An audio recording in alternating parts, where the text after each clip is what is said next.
Welcome to another episode of Tottenham Hot Takes. Me and Nigel from Pure Coys will talk about three huge topics surrounding the world of Tottenham Hotspur. And we will need you viewers to help us understand what the hell is going on at this club. So please join in the debate in the comment section below. First, I want to welcome Nigel. Anyone who's not subscribed, I will be pinning the link to his channel at the top of the comment section. How you doing, Nigel? You okay, mate? I'm good, Alan. Yeah, very good. How are you, mate? You good? Yeah, just depressed about Spurs at the minute, but we'll definitely get into that. Some breaking news today as well that we will go through. I'm sure we will. So the first topic, we'll get straight into this, is should we all protest if ENIC don't deliver? And I'll let you crack on with this one, Nigel. I think, if I'm honest, I think 25 years of not delivering would tell me that we should protest already. I understand. I do understand that some people don't want to protest, but I think as fans now, as one, we need to try to get this company, ENIC, out of our club. They have destroyed Tottenham over the last 25 years, in my opinion. Yeah, sure, we've had some good sides along the way. I think that's more by accident than actually ENIC properly backing any manager that's coming to this club. I can't, and apparently we spent 400 million. It was on a lot of players that he probably didn't really want.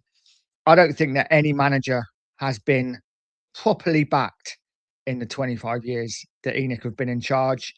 And manager and after manager have fallen by the wayside, and Thomas Frank will probably be the next in line. I do feel a little bit sorry for him. It is time for ENIC to deliver. They have made promises year on, year out and broke them all. They've made more over the last 12 months. And so far, with 6 days of the window to go, they haven't delivered yet again. So I think we should all do our bit and stand up for our club.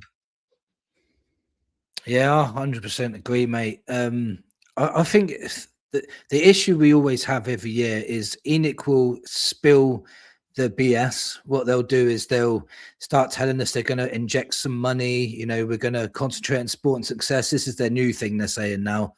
Daniel Levy's gone. It's a big changes going on behind the scenes. But if you actually just look at it from the outside, they've actually done nothing, literally nothing.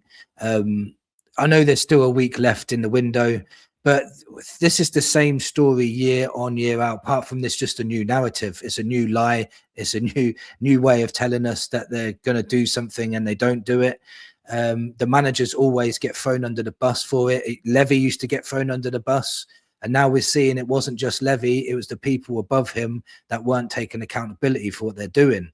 And I think now, more than ever, there's a lot more people clued up to this now. I think it used to be like a select few people that really cared and really wanted change for Spurs.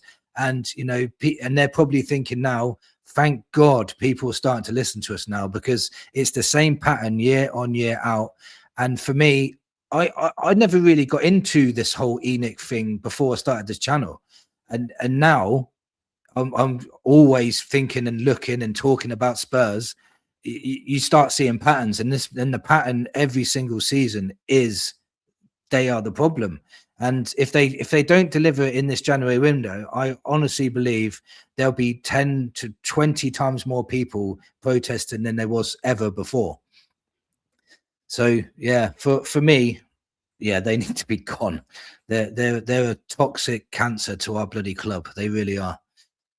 Okay, so we'll move on to the next subject. And the next subject is it a good idea to let Kinsky go? Now, in the news, obviously, Kinsky may be going to West Ham on a loan with an option to buy. So basically, if he does well there, which I think he will, West Ham have the option to buy him. Now, do you think this is a good idea, Nigel? No, not at this current time, unless we've got a keeper lined up. unless we got a keeper lined up that's ready to come in and is better than Kinsky, then fine. But as I see it, as yet, we don't have anyone lined up, which means that Austin would be our number 2 again. For me, Kinsky is a solid goalkeeper. Very good with his feet, commanding in the box. Listen, he makes mistakes. He's a young keeper. Probably not as good a shot stopper as Vicario, but I think on every other metric, I actually think he's better than Vicario, certainly with his feet and certainly commanding the box. He's a keeper that could learn, and I think he's only going to get better. Selling him to West Ham or loaning him to West Ham with an option of buying him, I just think is crazy. West Ham, as much as we might want to hate to admit it at this current time, we could be in a relegation battle with them. And, who's to say that Kinsky could be the man to keep West Ham in the Premier League and send us down? I think it's listen, I get it. Kinsky needs minutes, right? Because he's not getting them at Spurs. But probably not West Ham. I don't know. What do you think, mate? I think, yeah, as much as we don't want to admit it, we are heading towards a relegation battle with West Ham. Their weakness is goalkeeper at the moment. We may be strengthening them. And actually, I'm certain we're strengthening them by giving them Kinsky. I really rate Kinsky like you do. I think he's brilliant with his feet. He actually starts attacks. He's actually, if you watch him play quite a few times, he's actually that extra defender in the back three sort of thing. He comes into a back three. He's got the ball, gives us more space because he can either play it long, play it short. He can play it wherever he wants to play it. And it just gives us that more attacking impetus. And like on his debut against Liverpool, Liverpool did not see that coming. And the amount of attacks he started was insane. And I thought he was excellent that day. Even like not just with his ball play, but with his commanding of the box, his distribution, obviously, but also his shot stopping. He was good at it all. I don't know what happened along the way. I think he lost a little bit of confidence, but he's a young player, like you say, and young players will have times where they're going to make mistakes. But he was only 21 at the time. He's 22 now. And that's very, very young for a goalkeeper. And with all the attributes he's got, he's a big lad as well. He's like 6'2", 6'3". He's got all the attributes you need in a goalkeeper. Why are we not developing him? Why are we getting rid of him? And I don't understand how he's not played more this season with the amount of times Vicario has made stupid decisions, the amount of times he makes his defence nervous, the amount of times he kicks the ball off the pitch or doesn't come out for a cross or misjudges a cross, or, Kinsky should have had a lot more time. Maybe he kicked up a fuss and started saying, look, I want to play more game time. And Frank went, no, you're out the door. I don't know, but it's still a strange decision anyway, because if you get rid of Kinsky and they're looking at getting someone like Johnston in from Wolves, it doesn't make sense. I rate Kinsky more than him. So to have a player like that and then get rid of him to your rivals at the moment, by the way, it makes complete no sense whatsoever. It really doesn't. Have you got anything to add to that? No. The only thing I would say, I didn't realise we're in for maybe Johnston. I actually think he's a decent keeper. Like I said, I don't think there's too much difference. Maybe Johnston has obviously more Premier League experience, and he is English, so he gives us that English quota. So maybe in that sense it kind of works. But I'm still disappointed that we're losing Kinsky, because I think he's a talented keeper, and I think maybe in a few years to come we might rue selling him if we do. And that aspect of the Champions League as well, we're only allowed to make 3 changes. If Kinsky goes and Johnson comes in, that's 1 change already. That's needless in my opinion, because you've already got Kinsky in the squad. So now you've got an extra change you have to make, and now that means someone like Tell's going to miss out again. I'm assuming. So yeah, it's just a weird decision from the club again if this goes through, and it just doesn't make sense to me. But let us know in the comments if it makes sense to you. Now, third thing we're going to talk about today is, was Pedro Porro overplayed? So for people that don't know, Pedro Porro's out for 4 weeks now. He's picked up a hamstring injury, and yeah, so 4 weeks out. Was he overplayed or not, Nigel? Probably, yeah. 4 weeks probably means the rest of the season. Yeah, with our current injuries, they tend to always go on longer than we think. I think he probably was overplayed. You know, he's a player that we say it never gets injured, but typically, you know, everyone's got a breaking point, right? And Porro has been overplayed. He plays every single game, week in, week out.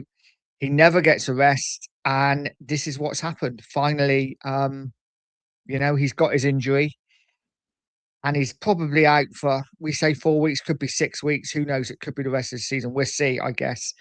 Um, it's disappointing. But yeah, I would say he's been overplayed. We've had Spence that we could have played at right back. The problem is we haven't really had enough fullbacks, have we? Um, you know, Doggy's constantly been injured. Davis is injured now, wasn't injured at the time, but again, if, it's one of them, isn't it? If you're dropping Porro and putting Spence in and playing Davis at left back, a lot of the fans earlier on in the season would have kicked up a fuss. And Porro, as much as I'm not overly keen on him, he is one of our most creative players. You know, he is that one player who's going to cross the ball in. So yeah, I think he has been overplayed, and I think again, as much as I don't miss him, we're going to miss that creativity. We're going to miss those crosses coming in from the right hand side. Not quite sure what's going to happen going forward.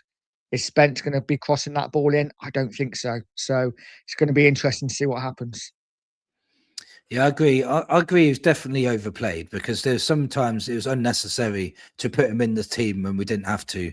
There was times when Spence had not played or played only 20 minutes in midweek, and then it came to the weekend, and again he was on the bench, and it just didn't make sense. And plus that other situation where Spence was playing left wing rather than playing at right back, where he should have been playing. There's loads of examples of where I thought, is Porro ever going to get a rest? And the amount of times the Spurs fan base was saying he's going to get injured, he's going to get injured, we need to rest him. Frank never done it. But yeah, Frank's the problem for that situation, but also ENIC the problem for not getting the reinforcements in the first place. So both of them are to fault, and it's just happened again. And now we've got 14 players unavailable for Frankfurt tomorrow. So it's going to be very, very tough. I'm quite excited actually to see Spence and Odegaard together, though. I think that would be pretty decent down that right hand side. I think there's a lot of skill there, a lot of work rate, and I think it's going to be hard to handle whoever's playing on that left hand side for Frankfurt. So that would be quite exciting to see. So maybe Spence can get that right back and call it his own now. Maybe that's his chance to do that. Maybe there's a silver lining in all of this. So we don't know. But Porro is still going to be a miss because you know what, he can create things out of nothing sometimes. So, you know, a lot of people don't rate Porro. I rate him, but sometimes I don't. It depends how he's playing on the day. But I think a lot of it's down to being overplayed, to be honest. I think that's why sometimes he has poor games. But what about you? Are you excited to see Spence get a run of games at all?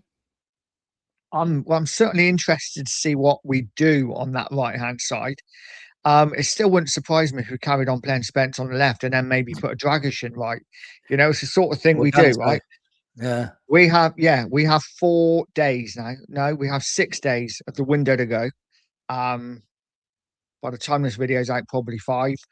Yeah. We have a lot of work to do.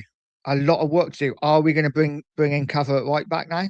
Are we going to bring another centre back in? Obviously, Van der Ven's injured as well, isn't he? We only, you know, it's only supposed to be a couple of games, but yeah, so much work to do, Tottenham, and the clock is ticking. ENIC, do your job. Well, they said Van der Ven's injury was minor, so that's 6 to 7 months out then. That's what's going to be happening with him.